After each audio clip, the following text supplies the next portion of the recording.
तर नमस्कार, वेलकम। आज आपला डेमोचा सेकंड डे आहे। या सेकंड डेच्या दिवशी काल आपण जे शिकलो, काल आपण रेशोच्या प्रॉपर्टीज बघितल्या, त्याचा व्हिडिओ मी पब्लिश केलेला आहे। त्याची लिंक सुद्धा तुम्हाला पाठवलेली आहे। ज्यांना लिंक मिळाली नसेल त्यांनी माझ्या या YouTube चॅनलवर जायचं आहे। नाव आहे YouTube चॅनलचं, मी लिहित आहे तुमच्या समोर, अनमोल गणिती। तिथे प्लेलिस्ट मध्ये जायचं। 9th स्टेट बोर्ड अशी प्लेलिस्ट आहे, त्यामध्ये रेशो अँड प्रोपोर्शन डे 1 असं लिहिलं असणार। त्यात डे 1 तो व्हिडिओ वर क्लिक करून तुम्ही काल काय झालं डेमो क्लास मध्ये हे बघू शकता। आणि त्याच्याच डिस्क्रिप्शन मध्ये म्हणजे व्हिडिओच्या खाली माझं नाव वगैरे किंवा रेशो अँड प्रोपोर्शन असं नाव येतं त्या व्हिडिओचं, त्याच्या खाली डिस्क्रिप्शन लिहून येतं। त्या डिस्क्रिप्शन बॉक्स मध्ये जर तुम्ही टिक केलं, खालचा एरो, बॉटम एरो असा तिरपा एक एरो असतो, हा जर क्लिक केला तुम्ही तिथे तर खाली डिस्क्रिप्शन बॉक्स ओपन होतो। त्या डिस्क्रिप्शन बॉक्स मध्ये निळ्या रंगात पीडीएफ फाईल जी आहे, म्हणजे आता मी जेवढं लिहित आहे हे सगळं त्या पीडीएफ फाईल मध्ये तुम्हाला डाउनलोड, क्लिक केल्यावर तुमच्या ब्राउझर मध्ये पीडीएफ फाईल डाउनलोड होईल आणि ती पीडीएफ फाईल तुम्ही वाचून काल काय काय झालं ते तुमच्या नोटबुक मध्ये लिहून घेऊ शकता। म्हणजे या क्लास मध्ये तुम्हाला डायरेक्ट फेस टू फेस शिकवण्यात सुद्धा येणार आहे। त्याचा मी रेकॉर्ड करेल व्हिडिओ, तो व्हिडिओ तुम्हाला कधीही कुठेही जाऊन तुम्ही YouTube वर बघू शकता। म्हणजे जर एखाद्या वेळेस काही इंटरनेट पुअर असल्यामुळे किंवा तुम्हाला काही काम असल्यामुळे तुम्ही जर क्लास जॉईन नाही करू शकले तर तुम्ही त्याला व्हिजिट करून बघू शकता। ओके, आणि त्या व्हिजिट केल्यानंतर त्याच्या नोट्स सुद्धा त्या व्हिडिओच्या डिस्क्रिप्शन मध्ये दिलेल्या आहेत। म्हणजे सर्व प्रकारे तुम्हाला इथे बॅकअप मिळत आहे, जो की शाळांचे जे ऑनलाईन क्लासेस चालतात त्यामध्ये कसल्याही प्रकारचा असा बॅकअप हा मिळत नाही। त्याचे व्हिडिओ मिळत नाहीत किंवा त्याच्या नोट्स सुद्धा मिळत नाहीत, जे आम्हाला फक्त स्क्रीनवर पाहूनच तिथे नोट करावं लागतं। त्यामुळे थोडी प्रॉब्लेम होतो विद्यार्थ्यांना। तर तुम्ही या सर्व प्रॉब्लेमचं सोल्युशन म्हणून मी ही पद्धत अवलंबलेली आहे, बरं का। तर सगळ्यांनी याला सपोर्ट करा, जास्तीत जास्त सबस्क्रायबर देण्याचा प्रयत्न करा। तुमचे काका मामा घरात जेवढे अँड्रॉइड मोबाईल असतील सर्वांच्या YouTube वरती जाऊन तुम्ही या चॅनलला सबस्क्राईब करा। तुमची अजून काही डिमांड असेल की सर या चॅप्टर ऐवजी आम्हाला दुसरा चॅप्टर पण पाहिजे, तर आपण ती सुद्धा, किंवा शाळेतल्या होमवर्क मध्ये तुम्हाला काही अडचण असेल तुम्ही व्हॉट्सअप करू शकता। आलं अडचण तुम्हाला तर हे वरती आहे, ह्या गोष्टी तुम्ही आता लिहून घ्या। अनमोल गणित playlist 9 state board ratio and proportion day, तिथे तुम्हाला 2 व्हिडिओ दिसतील, त्यातला रेशो अँड प्रोपोर्शनचा डे चॉईस करायचा। ओके, आणि ज्यांनी बघितलं नसेल त्यांनी बघून घ्या, कोणाला डाऊट असेल पुन्हा बघू शकता। ओके, तर काल जसं आपण प्रॉपर्टीज ऑफ रेशो इथपर्यंत बघितलं होतं। थोडक्यात प्रपोर्शन, जेव्हा 2 रेशो इक्वल असतात तेव्हा चारही क्वांटिटीज एकमेकाशी प्रपोर्शन मध्ये असतात। तर या सिंपलच्या प्रपोर्शनच्या डेफिनेशन काल बघितलेले आहेत। आज आपण डायरेक्ट आणि इनडायरेक्ट प्रोपोर्शनचे 2 प्रकार आहेत, डायरेक्ट आणि इनडायरेक्ट, तर ते आज आपण इथे बघणार आहे। ठीक आहे सर, सर्वात पहिलं आहे डायरेक्ट प्रोपोर्शन। डायरेक्ट प्रोपोर्शन म्हणजे काय, तर in this proportion if ratio increases then second quantity also increases so that their ratio will always remain same। जब है सपोज ये रेशो है a अपॉन b, तो a को हम कहते हैं प्रीडिसेसर या फर्स्ट क्वांटिटी, और जो b होता है उसे कहते हैं सक्सेसर। क्या कहते हैं, या सेकंड क्वांटिटी। तो अगर प्रीडिसेसर की क्वांटिटी अगर हमने बढ़ाई तो ऑब्वियसली जो सेकंड क्वांटिटी होती है वो भी अपने, इसीलिए इन दोनों का जो रेशो है वो हमेशा इक्विवेलेंट रहता है। ए और बी के अंदर जो रिलेशन है वो हमेशा हमारे लिए सेम ही रहता है। ऐसे सिचुएशन को हम डायरेक्ट प्रोपोर्शन कहते हैं। जैसे मैंने यहां पर एग्जांपल लिया हुआ है कि सपोज 1 kg पोटैटो कॉस्ट ₹5। सो मैं यहां कॉस्ट और कितने पोटैटो लिए, पोटैटो क्वांटिटी, ऐसे 2 कॉलम किए मैंने यहां। ठीक है, तो के लिए ₹5 कॉस्ट है, तो ऑब्वियसली मैंने 5 kg पोटैटो लिए, तो उस दुकानदार को मैं कितने दूंगा पैसे? So obviously 25, 5 5 25। 1 किलो के लिए ₹5 लग रहे हैं, तो 5 के लिए मुझे ₹25 देना पड़ेगा। वैसे ही अगर मैंने 10 kgs ऑफ पोटैटो परचेस किए तो आई विल हैव टू पे ₹50। मुझे कितने रुपीस पे करने पड़ेंगे? 50। तो यहाँ पर अगर आप देखेंगे जब कॉस्ट ₹5 होता है, 5 टाइम्स बढ़ गई तो कॉस्ट भी 5 टाइम्स बढ़ गया, 5 5 25। मीन्स सेम प्रोपोर्शन में, सेम रिलेशन में हमारा कॉस्ट भी इंक्रीज हो रहा है। मीन्स फर्स्ट क्वांटिटी, हम ऐसा बोल सकते हैं, if first quantity increases, second quantity is also increases. Hence, first quantity to second quantity is always constant. ये रेशो हमेशा कांस्टेंट रहेगा। तो हमारे पास अभी देखो यहाँ पर 5/1 एक रेशो मिल गया, first quantity to second quantity. 25/5 ये जब हम करते हैं तो इसको अगर रिड्यूस किया तो क्या होगा? 5 1 5, 5 5 25। मतलब ये भी रेशो का रिड्यूस फॉर्म सेम ही आया, बराबर है। फिर हमने और एक रेशो लिया, दैट इज 50/10। इसमें भी क्या हुआ कि 10 1 10, 10 5 5। मीन्स इसका भी रेशो 5/1। रिड्यूस फॉर्म क्या आया? 5/1। इसे ही कहा जाता है कि all the ratios are equivalent. तो हमें एक ही चीज ध्यान में रखनी है कि जब कोई सिचुएशन अगर हमें दी गई है, क्वांटिटी कौन से है वो आइडेंटिफाई करो, और उन 2 क्वांटिटी में दूसरे 2 सिचुएशन दिए रहेंगे, तो दूसरे सिचुएशन में पहली क्वांटिटी बढ़ाने पर भी बढ़ रही है क्या, इतना ही हमें ढूंढना है। अगर बढ़ रही है तो समझ लेना कि it's a direct proportion, it's a direct proportion. इसे क्या कहेंगे हम? डायरेक्ट प्रोपोर्शन कहेंगे। अगर नहीं बढ़ रही है तो ऑब्वियसली वो डायरेक्ट प्रोपोर्शन आंसर है, that will be a inverse proportion, उसे कहें प्रोपोर्शन। मींस इसमें देखो क्या लिखा है कि in this proportion if first quantity increases then second quantity will decrease. Opposite act होता है कि पहली क्वांटिटी अगर मैंने बढ़ाया, न्यूमरेटर अगर बढ़ाया, तो डिनोमिनेटर अपने आप दूसरे केस में रिड्यूस होने लगता है। और वाइस वर्सा भी हो सकता है कि डिनोमिनेटर मैंने या सेकंड क्वांटिटी मैंने इंक्रीज की तो फर्स्ट क्वांटिटी डिक्रीज हो सकती है।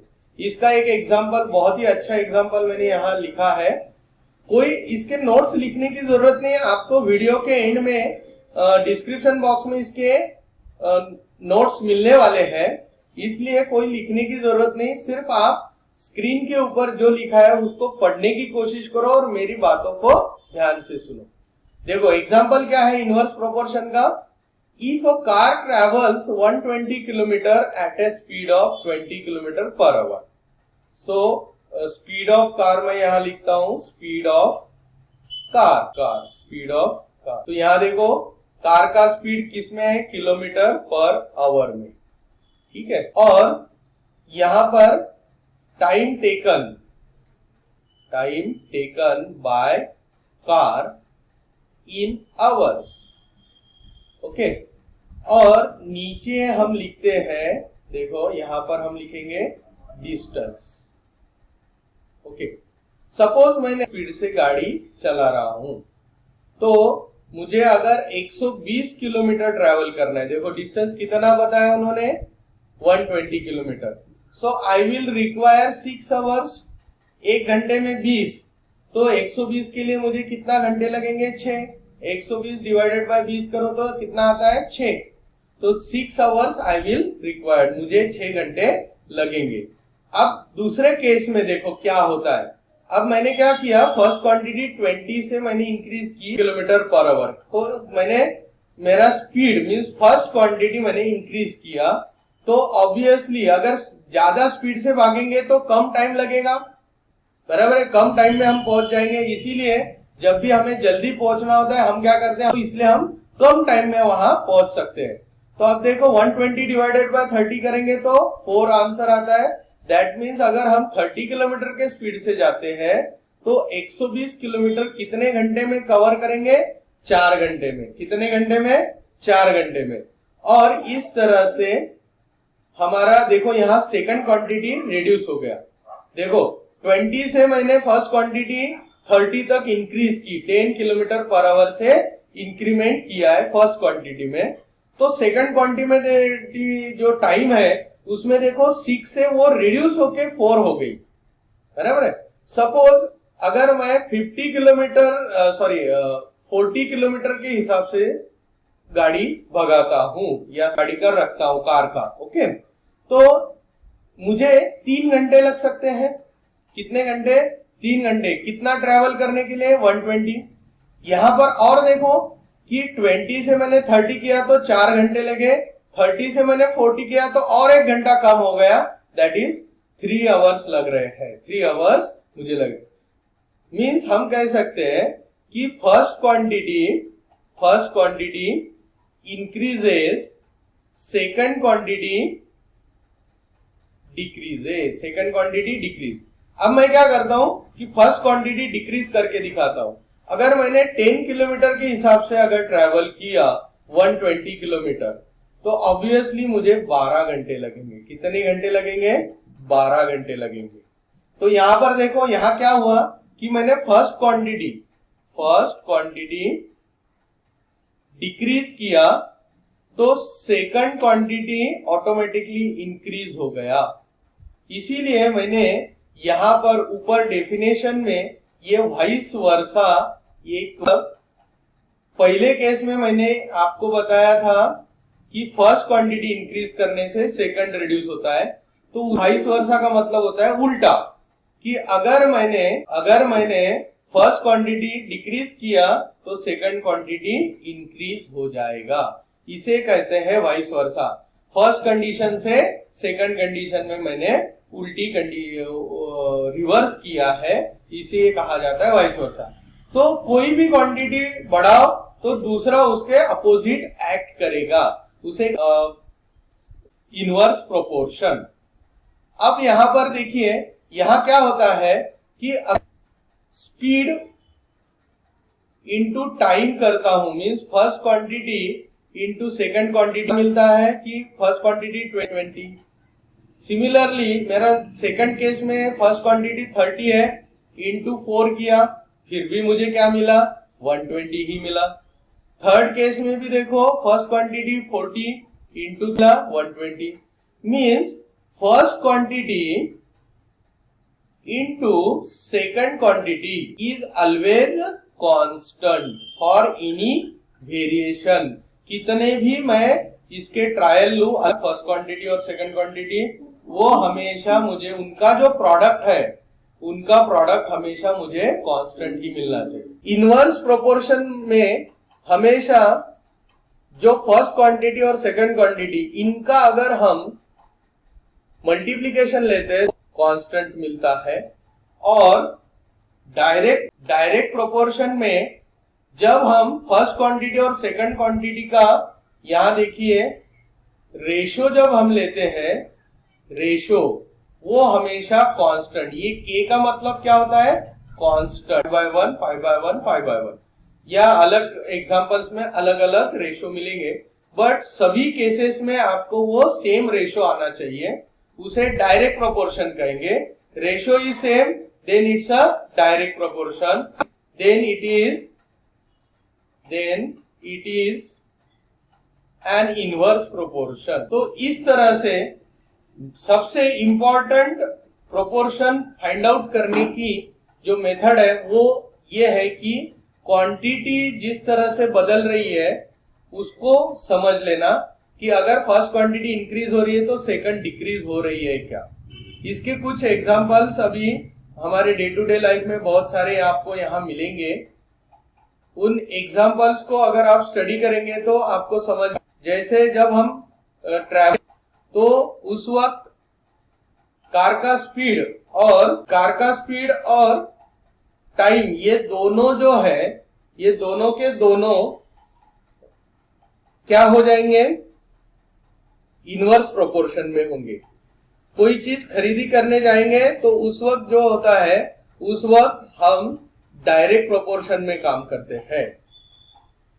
4.1 प्रैक्टिस सेट 4.1 मध्ये इसमें देखो क्या है। सबसे पहला क्वेश्चन है find the ratio of first number two second number.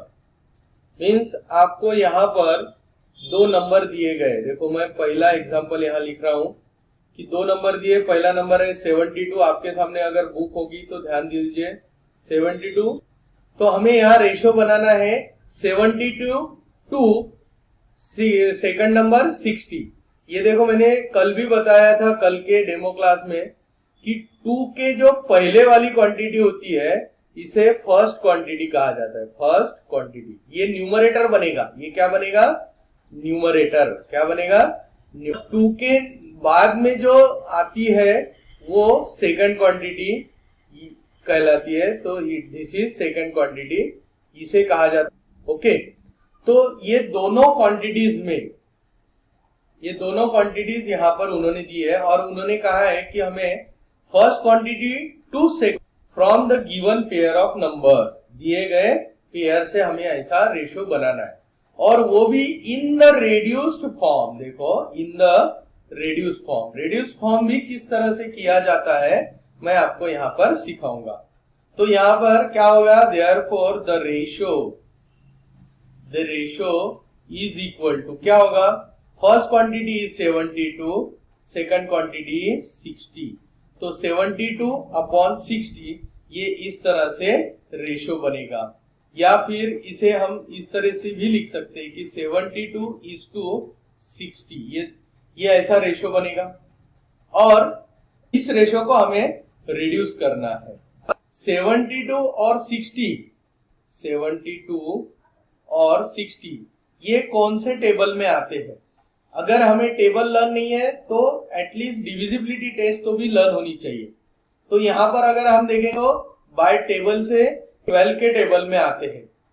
12 6 12 सखम 72, 12 6 divide करना पड़ेगा। ये तो दोनों को हमें सेपरेटली, न्यूमरेटर को और डिनोमिनेटर को सेपरेटली हमें 12 से डिवाइड करना पड़ेगा। सो 72 divided by 12 and 60 divided by 12। तो इन दोनों केसेस में 72 डिवाइडेड बाय 12 करने पे आंसर आता है 12 6 72 एंड 12 5 60। तो ये रिड्यूस फॉर्म में हमारा आंसर आ, द रेशियो इज 6:5। कितना। सेकंड एग्जांपल में दिया हुआ है 38 and 57। So therefore the ratio equal to 38:57।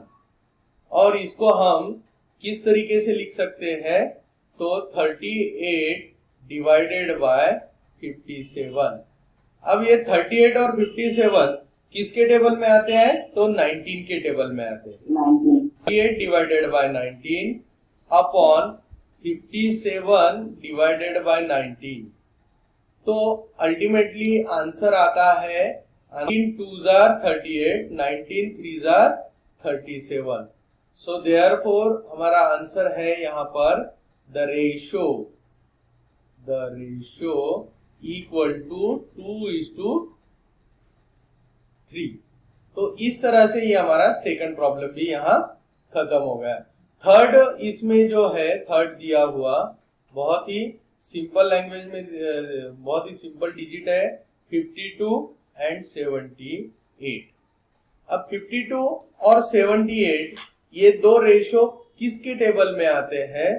तो ये 26 2 जार 52, इसीलिए हम लिखेंगे द रेशो इक्वल टू 52:78। अगर हम देखेंगे इसको तो 52 डिवाइडेड बाय 78 ये हमारा रेशो है। ये किसके टेबल में आते हैं? 26 के। ऐड करेंगे अल्टीमेट 26 2 जार 52 एंड 26 3 जार 58। Therefore final answer is the ratio equal to हो गया हमारा थर्ड क्वेश्चन। अभी फोर्थ क्वेश्चन देखते हैं। फोर्थ क्वेश्चन अभी यहाँ है नहीं, यहाँ पर हमारा ये नंबर 1 खत्म होता है। क्वेश्चन नंबर 2 के लिए, क्वेश्चन नंबर 2 अभी आपके सामने है। देखिए क्वेश्चन नंबर 2 क्या कहता है? Find the ratio of first quantity to the second quantity in reduced form. और उन्होंने नीचे कुछ एग्जांपल्स दिए हैं। तो सबसे पहला एग्जांपल है ₹700 टू ₹308। जब यूनिट दिया जाता है तो सबसे पहली चीज है हमने करनी चाहिए कि इसका यूनिट सेम है क्या। क्या ध्यान देना चाहिए कि यूनिट सेम है क्या। अब यहाँ पर यूनिट सेम है तो हम लिखेंगे रुपीज, रेशो क्या बनेगा? 700 is to ₹308। Therefore equal to 700 308। अब इन दोनों को अगर हमें डिवाइड करना है तो कॉमनली ये 28 के टेबल में काम करेगा। 8 और डिवाइडेड बाय 28, दोनों को हमने डिवाइड बाय 28 किया।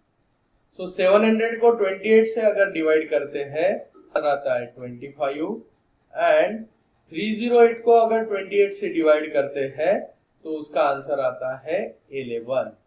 तो इस तरह से हमारा जो रेशियो है therefore the ratio equal to 25:11। तो ये हमारा पहला 700 रुपीज इज टू 308 रुपीज, इसका रेड्यूस फॉर्म में रेशियो बना 25:11। अब हम जाएंगे दूसरे एग्जांपल की तरफ। दूसरा एग्जांपल है ₹14 एंड रुपीज, उसकी सेकंड क्वांटिटी दी है ₹12 एंड 40 पैसा।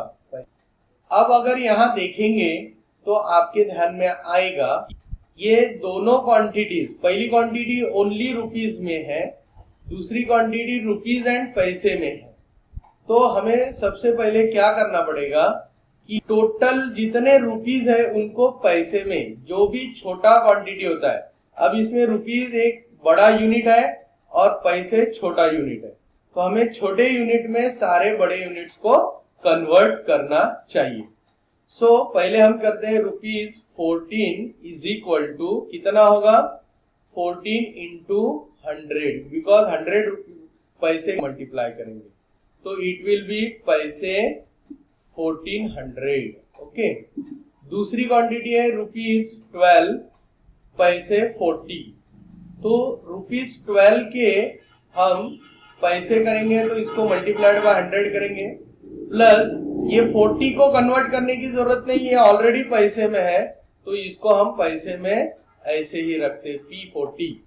तो अब देखो 12 इंटू 100 ये हो गए 1200 पैसे। कितने पैसे हो गए? 12 रुपए के 1200 प्लस ये 40 पैसे, तो टोटल सेकंड क्वांटिटी बन गई 1240 पैसे। ये हमारी second quantity. So therefore the ratio is equal to first quantity is 1400 पैसे टू सेकंड क्वांटिटी इज, दोनों के 0 हम कैंसिल कर देंगे और यहां पर दोनों को 4 से अब हमारी कन्वर्ट हो गया 10 से वो रिड्यूस हो गया तो 140 बाय 124 हो गया।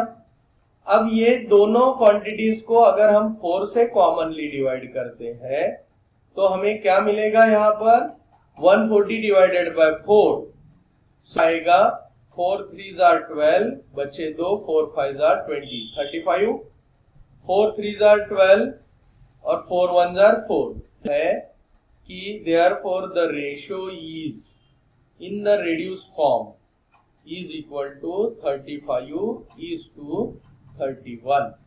कितना आया रेशो? 35 is to 31। ये रेशो हमारा रेड्यूस फॉर्म में आ चुका है।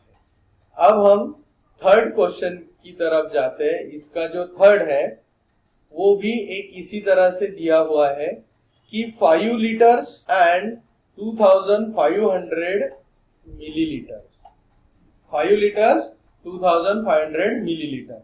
अब यहां देखो कि दोनों यूनिट अलग अलग दिख रहे हैं, एक लीटर में दिख रहा है और एक मिलीलीटर में दिख रहा है, बराबर है। तो जो लीटर का यूनिट है ये बड़ा यूनिट है मिलीलीटर से, इसलिए हम लीटर को मिलीलीटर करेंगे। दूसरे क्वांटिटी हमारे पास रेडीमेड अवेलेबल है।